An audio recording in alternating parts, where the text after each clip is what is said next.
Good morning student. SST के online class में आपका स्वागत है। इस समय हम लोग इतिहास में चैप्टर सेकंड यूरोप में समाजवाद और रूसी क्रांति पढ़ रहे हैं। हम लोगों ने पढ़ा कि किस तरीके से बोल्शेविकों ने रूस में समाजवादी सरकार की स्थापना की और बोल्शेविकों ने जब भूमि पुनर्वितरण का आदेश दिया तो जो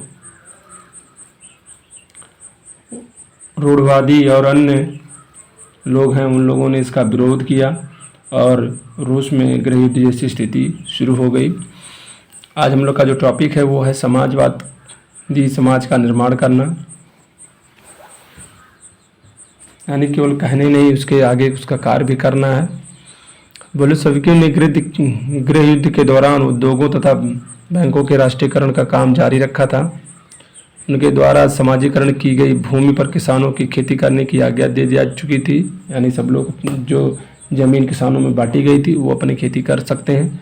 सामूहिकता को दिखाने के उद्देश्य से बोल्शेविकों ने जब्त की गई खेतों का प्रयोग करना शुरू कर दिया था।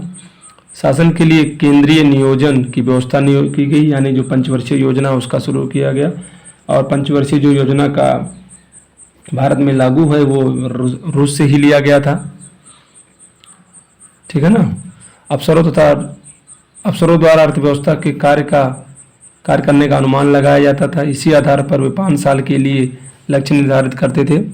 अतः इसी आधार पर उन्होंने पंचवर्षीय योजनाएं बनाना शुरू कर दिया।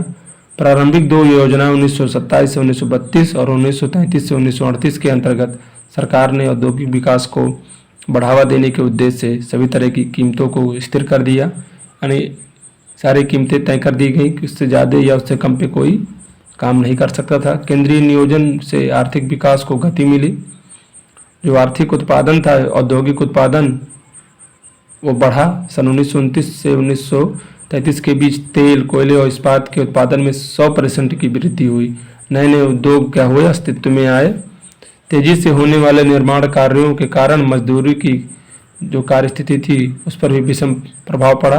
उदाहरण के लिए मैग्निटोगोस्टकार्क शहर में एक स्टील संयंत्र का निर्माण कार्य 3 साल के भीतर पूरा कर लिया गया। मजदूरों को इस कार्य के दौरान कई समस्याओं का भी सामना करना पड़ा। देखिए ये चित्र दिया है, चित्र 14 में देखिए कारखानों को समाजवाद के प्रतीक की तरह माना जाता था। इसमें दिया है 30 के दशक में सोवियत रूप में एक स्कूल में बच्चे पढ़ते दिखाई दिए गए हैं। पहले पंचवर्षीय योजना के दौरान मैग्निटोगोर्स्क में एक बच्चा सोवियत रूस के लिए क्या कर रहा है, काम कर रहा है। इसका परिणाम यह हुआ कि पहले ही साल में लगभग 550 बार काम रोका गया। रिहायशी क्वार्टरों में सर्दियों में शौचालय जाने के लिए 40 डिग्री कम तापमान पर लोग चौथी मंजिल से उतरकर सड़क पार करते थे। 30 के दशक में देखिए एक कारखाने जो भोजन है, जो कैंटीन है, उसके लिए ये बनाया गया है। एक विस्तारित शिक्षा व्यवस्था का विकास किया गया। किसान और फैक्ट्रियों यानी में काम करने वाले कामगारों को विश्वविद्यालय में दाखिला देने के लिए उचित व्यवस्था की गई। महिला कामगारों के बच्चों के लिए फैक्ट्रियों में बालवाड़ियों की व्यवस्था की गई। मजदूरों को मकान और सस्ती स्वास्थ्य सेवाएं उपलब्ध कराई गई। लेकिन इन सभी प्रयासों के परिणाम सभी जगहों पर एक जैसे नहीं रह गए, क्योंकि सभी जगह सरकारी संसाधन क्या थे, सीमित थे। अगला जो टॉपिक है वो हम लोग का स्टालिन का सामूहिकरण। सबसे पहले नियोजित अर्थव्यवस्था का प्रारंभ कृषि के सामूहिकरण के कारण उत्पन्न हुई। सन 1927 में रूस के शहर में अनाज न पैदा होने के कारण संकट उत्पन्न हो गया। सरकार द्वारा अनाज के दाम निश्चित कर दिए गए। निश्चित की गई कीमतों से ज़्यादा दाम पर कोई अनाज बेच नहीं सकता था, परंतु किसानों ने अपने अनाजों को इस दाम पर बेचने से क्या कर दिया, इनकार कर दिया। लेनिन के पश्चात कमाल संहार रहे स्टालिन ने समस्या के निवारण के लिए कई बड़े फैसले लिए। उनका मानना था कि धनी किसान और व्यापारी अनाज की कीमतों में बढ़ोतरी कराने के लिए अनाज को रोककर संयोजित कर रहे हैं। इस स्थिति पर नियंत्रण पाने के लिए सट्टेबाजों पर अंकुश लगाया गया। व्यापारियों के पास जमा अनाज को जब्त कर लिया गया। इसी कार्य को अंजाम देने के लिए सरकार ने 1928 में पार्टी के सदस्यों ने अनाज उत्पादक क्षेत्र में जाकर निरीक्षण किया। उन्होंने किसानों से बलपूर्वक अनाज खरीदा और कुलकों के क्षेत्रों पर छापे मारे। कुलक मतलब जो अमीर किसान थे, वो रसिया कर रूस के जो अमीर किसानों को कुलक कहा जाता था, उनके बड़े बड़े गोदामों पे छापे मारे गए।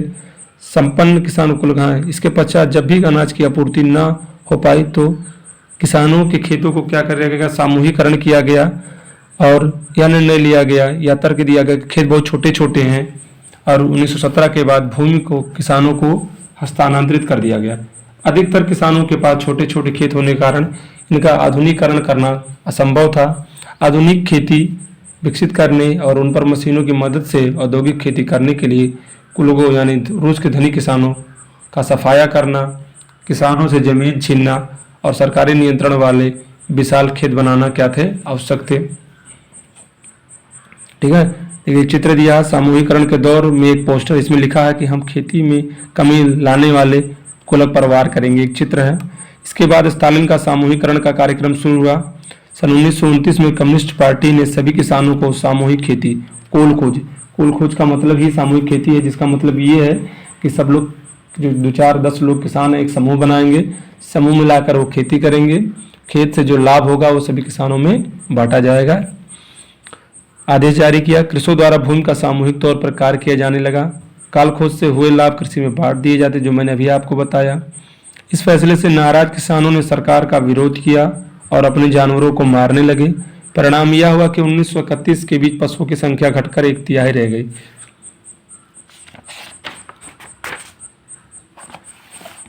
खेतों के सामूहिकरण का विरोध करने वाले लोगों को कठोर दंड दिया गया।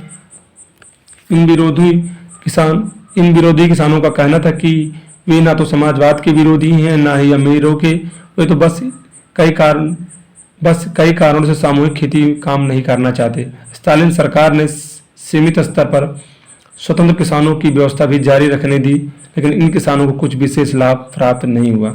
सामूहिकरण करने के बाद भी उत्पादन में विकास को नहीं देखा जा सका था। अभी तो इसके विपरीत 1930-33 में खराब फसलों को सोवियत इतिहास का सबसे बड़ा अकाल माना गया, जिसमें 40 लाख से ज़्यादा लोग मारे गए।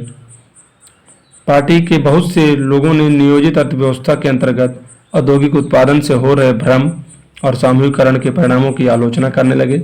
इन आलोचकों के विरुद्ध समाजवाद के खिलाफ षड्यंत्र रचने वाले का आरोप लगाया गया। इनमें से कई निर्दोष और दोषी व्यक्तियों को जेल में डाल दिया गया। बहुत से सारे निर्दोष लोगों को बलपूर्वक यह मनवा लिया गया कि उन्होंने समाजवाद के खिलाफ षड्यंत्र रचा है और उन्हें इस आधार पर मार दिया गया। इनमें से कई तो प्रतिभावान पेशेवर लोग थे।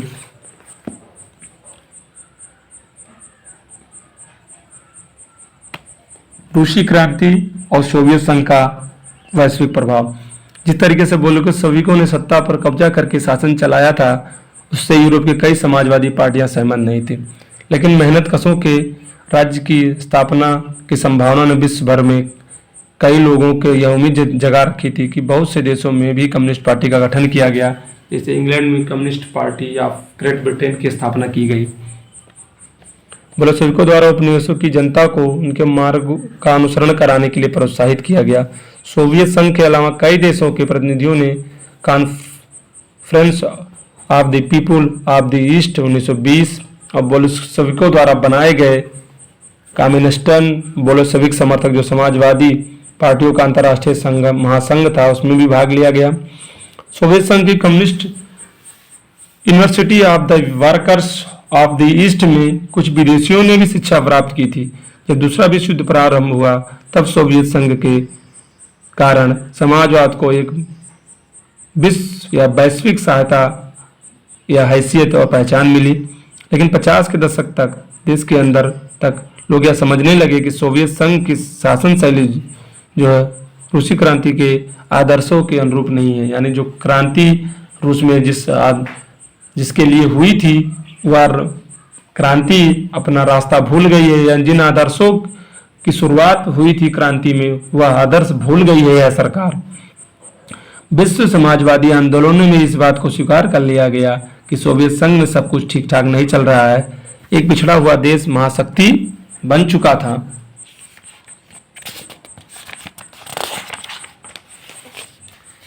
उसके अतिरिक्त उद्योग और खेती भी विकसित हो चुके थे। गरीबों को भोजन मिल रहा था, लेकिन वहाँ के नागरिकों को कई तरह की आवश्यक स्वतंत्रताएं नहीं दी गई थी और विकास परियोजनाओं की दमनकारी नीतियों के बल पर लागू किया जा रहा था। 20वीं सदी के अंत तक एक समाजवादी देश के रूप में अंतर्राष्ट्रीय स्तर पर सोवियत संघ ने अपनी प्रतिष्ठा को काफी कम कर दिया था। यद्यपि यहाँ के लोग अभी भी समाजवाद के आदर्शों का सम्मान करते थे, लेकिन सभी देशों में समाजवाद के बारे में विविध प्रकार के व्यापक पुनर्विचार किए गए थे।